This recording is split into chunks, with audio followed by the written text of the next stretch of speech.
Do you feel it, don't you? The tension in your chest that appears out of nowhere, the racing mind, as if it's trying to escape from something you can't even name, the constant fear that something will go wrong, even when everything is fine. And worse, no one around you really understands what's going on inside you. You smile, say that everything is okay, but inside, it's as if you're screaming, and no one hears. Now stop for a second. What if I told you that this anxiety that consumes you every day is not the real problem? What if it's just a symptom of something much deeper trying to emerge from your psyche? Carl Jung, one of the greatest thinkers in depth psychology, believed that anxiety was not a failure, a dysfunction, or a simple chemical issue. For him, anxiety was a call from the soul, a sign that parts of you have been neglected, suffocated, or denied for so long, that they are now trying to resurface with full force. Have you ever wondered why you feel so much anxiety for no apparent reason? Have you ever asked yourself why, even when trying to control your thoughts? Meditate, breathe deeply, or follow shallow advice like, think positive. The feeling remains, like an invisible presence chasing you. Perhaps it's because you're trying to kill the messenger without listening to the message. Jung said that neurosis is always a substitute for legitimate suffering. In other words, anxiety arises when you flee from something that needs to be faced. An old pain, an uncomfortable truth, a part of you that you locked in the basement of your mind, thinking you would never have to confront it again. But the psyche has a different plan, and anxiety is the alarm. This video is not a shallow self-help manual. I'm not here to tell you that everything will be okay, because it might not be if you keep ignoring what your soul is trying to say. This video is a mirror, and if you have the courage to look into it until the end, you might find something that no one has ever shown you, the true meaning of your anxiety, and how it can transform from enemy to guide. So, the choice is yours. Will you continue to run away, or will you look into the eyes of what haunts you? The anxiety you feel is not random. It didn't come out of nowhere, and definitely it is not just a chemical imbalance as you have been conditioned to believe. For Jung, psychological symptoms are symbolic expressions of something happening deep within the psyche. And anxiety, in particular, is a sign that you are at war with yourself. But it is not a conscious war. It is an underground, archetypal conflict between the forces that shape who you are and who you pretend to be. Jung believed that within every human being, there are universal archetypes, primordial images that inhabit the collective unconscious. They are not just mythological figures or beautiful symbols. They are living forces that shape your thoughts, emotions, decisions, and deepest fears. When these archetypes come into conflict, you feel it. When you deny one of them, when you reject the shadow, the self, or the call of the inner hero, your psyche does not remain silent. It screams. And the most common form of that scream is anxiety. Anxiety is not caused by overthinking. It is caused by disconnection. When the ego, the part of you that identifies with the social mask, with routine, with control, loses contact with the unconscious, an internal crack is born. You feel insecure, even without reason. You feel fear of the future, even when everything is relatively fine. You feel an emptiness that nothing fills, neither success, nor relationships, nor distractions. Why does this happen? Because the unconscious is trying to restore balance. It is trying to get your attention. When you live only to meet external expectations, to maintain an image, to follow a script that you didn't even write, you are denying your soul. and the rejected soul manifests, first as discomfort, then as anxiety, and if you continue to ignore it, as collapse. Jung didn't see anxiety as an enemy. He saw it as a symbolic messenger, bearer of a call for individuation, the process of becoming what you truly are. But for that, it is necessary to recognize that anxiety carries a message, a metaphor, a symbol. Something within you is dying so that another part can be born. But the ego fears this transformation and fights against it. This is the true battlefield. Do you feel like you are losing control? Perhaps it's because you never truly had control, only the illusion of it. What anxiety is trying to show you is that there is an abyss between who you are and who you are being. And as long as that abyss is not faced, the emptiness will only grow. But what exactly is in that abyss? What is being denied, repressed, forgotten? In the next section, we will go even deeper to the darkest point of your psyche, to understand the relationship between anxiety and the shadow. And perhaps by facing it, you will understand why your anxiety never wanted to destroy you, but rather to awaken you. If this content is making sense to you, click the subscribe button and subscribe to the channel. Thank you for your support. You were educated to be acceptable.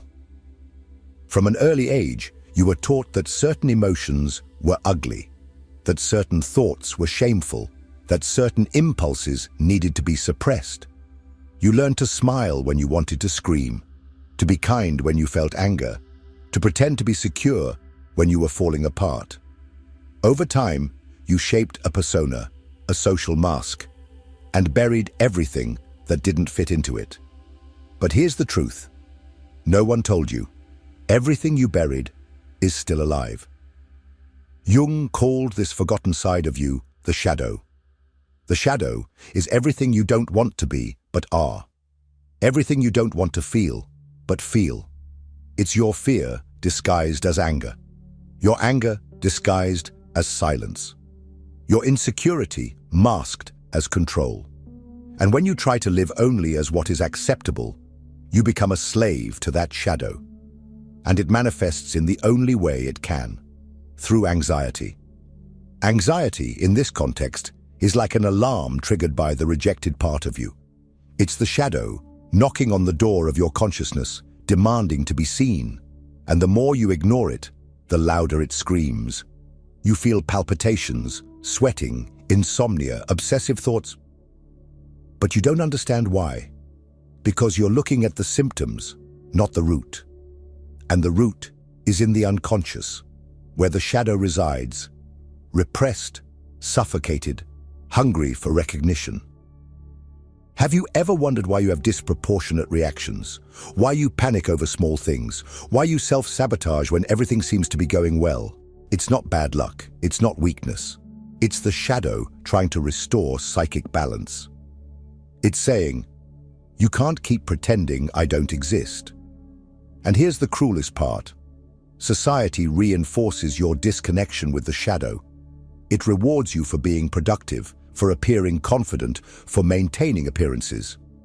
But that appearance comes at a high cost. It costs your authenticity. It costs your emotional health. It costs your peace. Jung said that no one enlightens themselves by fantasizing figures of light, but by making the darkness conscious. The true cure for anxiety is not in eliminating the symptoms, but in facing the truth they reveal. And that truth is brutal. You built an identity based on half of your soul, and now the other half is demanding to be heard. But how do you listen to a part of yourself that you fear? How do you dialogue with the shadow without being consumed by it? The answer lies in the body. Because before it manifests as thought, the shadow expresses itself as sensation, anxiety, tension, physical pain. Your body is carrying the conflict that your mind insists on denying. In the next section, we will understand why anxiety is not just in your head, but in your body, and how it has become the battleground between who you are and who you are trying to be. Your anxiety does not only live in the mind, it lodges in the body, in the contracted muscles that you no longer even notice, in the stomach that tightens for no reason, in the chest that burns as if something is about to explode, in the knot in the throat that prevents you from saying what you feel. These symptoms are not just physical, they are psychic. They are manifestations of the internal conflict between the ego that wants control and the soul that wants liberation. Jung believed that the body is the mirror of the unconscious. When repressed content does not find a symbolic outlet, such as dreams, art, writing, or inner dialogue, it manifests in a literal, raw, somatic way. And anxiety is one of the most intense forms of this manifestation. It is the collapse of the language of the soul that, ignored for too long, has begun to scream through the flesh. How many times have you felt your body react as if it were in danger, even knowing rationally that everything was fine?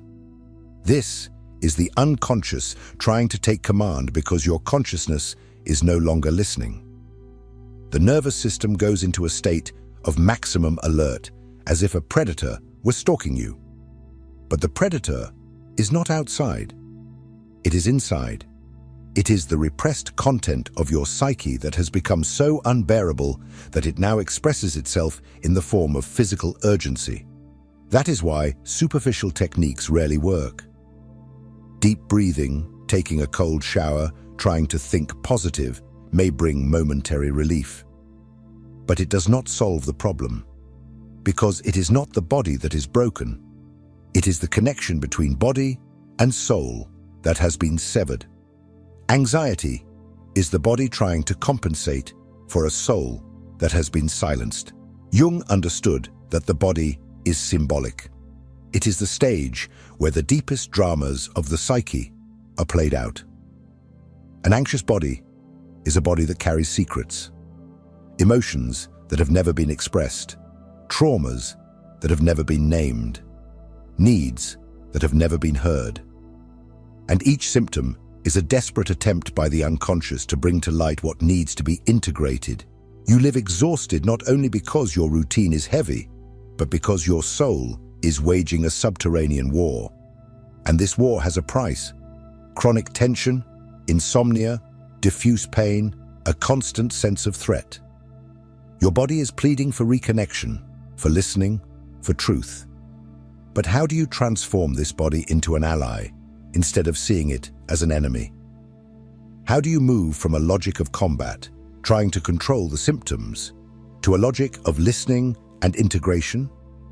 In the next section, we will explore the true antidote to this anguish, the journey of individuation, a profound path proposed by Jung, where anxiety ceases to be a burden and becomes a compass. You are not here to survive. You are here to become who you really are. But the problem is that no one taught you how to do that. From an early age, you were shaped to fit into patterns, into expectations, into norms. You learned to adapt, to be accepted, to stay silent, to avoid conflicts, to follow rules whose authors you don't even know. And in the process, you forgot who you were. You lost your center. And it is exactly there that anxiety is born, in the space between your authentic self and the self manufactured to please. Carl Jung called the path back to oneself the journey of individuation.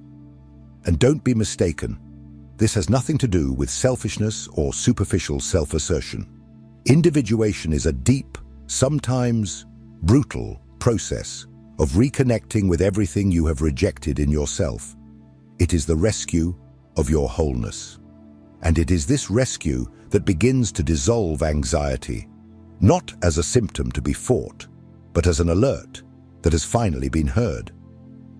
To individuate is to accept that there are parts of you that have been forgotten, wounded, silenced, and that they are begging to return. It is to face the shadow, to recognize the masks of the persona, to understand the archetypes that influence your most intimate decisions. It is to stop asking yourself, "How should I be?" and start asking yourself, "Who am I really?" But don't think this path is easy.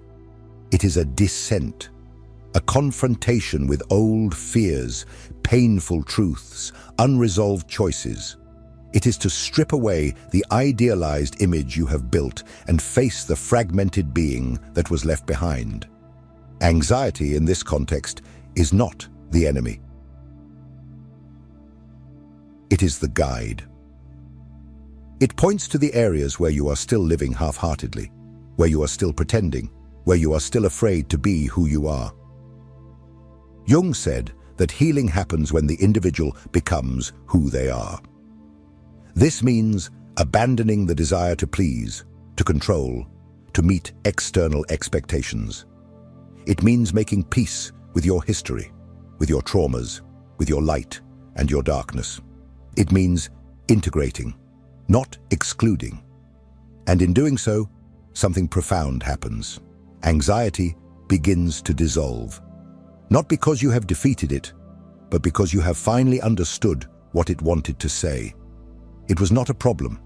It was a map, a call, a push from the soul saying, "Wake up, come home, be whole." But the question now is how to do this in practice, how to get out of autopilot and start this journey in a real way, how to transform suffering into symbol, how to communicate with the unconscious without being swallowed by it. In the next section, we will explore the tools that Jung left for this reconnection: symbolic rituals, silence, dreams, and the power of solitude. Forgotten tools in a world that only knows how to rush, but which may be the key to your inner freedom. You have been conditioned to seek quick solutions, a pill to sleep, a motivational podcast, a 5-minute video with 5 tips to control anxiety. But here's a truth that might hurt. There is no instant cure for suffering that took years to form. What exists is a process. And this process begins when you quiet down, listen to yourself, and accept to dive into the invisible. Jung did not see the human being as a machine that needs fixing, but as a fragmented soul that needs integration. And for that, 3 practices are indispensable: silence, symbolism, and solitude. In the noisy world we live in, silence has become a luxury. But for Jung, silence was the beginning of dialogue with the unconscious. While you distract yourself with external noises, notifications, obligations, others' opinions, the most important voice of all remains muffled: yours. Silence is not empty. It is a portal. It is in silence that repressed contents emerge, that symbols take shape, that dreams regain meaning. Silence is the language of the soul, and it is in this silent space that symbolism comes in. Jung asserted that the unconscious communicates through symbols, images that carry deep meanings, often incomprehensible to rational logic. Have you ever had a disturbing dream and woken up not knowing what it meant? Have you ever felt a strange connection to a song, an image, or an apparently trivial memory? These are symbols, and they do not appear by chance. They are keys. Fragments of your soul trying to say, "Hey, I'm here, recognize me." Interpreting these symbols is an act of psychic alchemy. You need to learn to see what lies beneath the surface. A dream of falling may be a warning of loss of control. A constant feeling of weight on your shoulders may symbolize responsibilities that are not yours. Anxiety, in fact, is itself a symbol, a sign that there is a rupture between what you live and who you are. But none of this can be accessed without solitude, And pay attention, solitude is not isolation. Isolation is escape. Solitude is presence. It is the sacred space where you can finally stop acting and start listening. Jung saw solitude as a necessary ritual for transformation. It is in solitude that the ego loses the illusion of control and the self begins to manifest. It is in solitude that dreams are revealed, symbols are organized, and internal chaos finds meaning. Silence, symbolism, and solitude. These are the tools of the true alchemist of the soul. And if you really want to break the cycle of anxiety, you need to stop seeking answers outside and start listening to what is emerging from within. But understanding all this is still not enough. Because now comes the hardest part: to act, to integrate, to live the change. And for that, you will have to make an uncomfortable choice between continuing to pretend that everything is fine or finally taking responsibility for your own transformation. In the next and final section, we will reach the end point of this journey, the decisive moment when you look at your anxiety and understand that it was never the villain of your story. It was your teacher. And now it is up to you to decide. Will you continue to run away, or will you finally face the truth? It's time to stop deceiving yourself, to look at your anxiety not as an unfair burden, but as a brutal mirror that life has placed in front of you. Everything you have felt up to this point, the tightness in your chest, the silent anguish, the feeling of about to crumble, were not failures. They were signs, internal screams begging for reconnection, for wholeness, for truth. You have spent your life trying to fit in, trying to be enough, trying to look good. But anxiety doesn't want you to look good.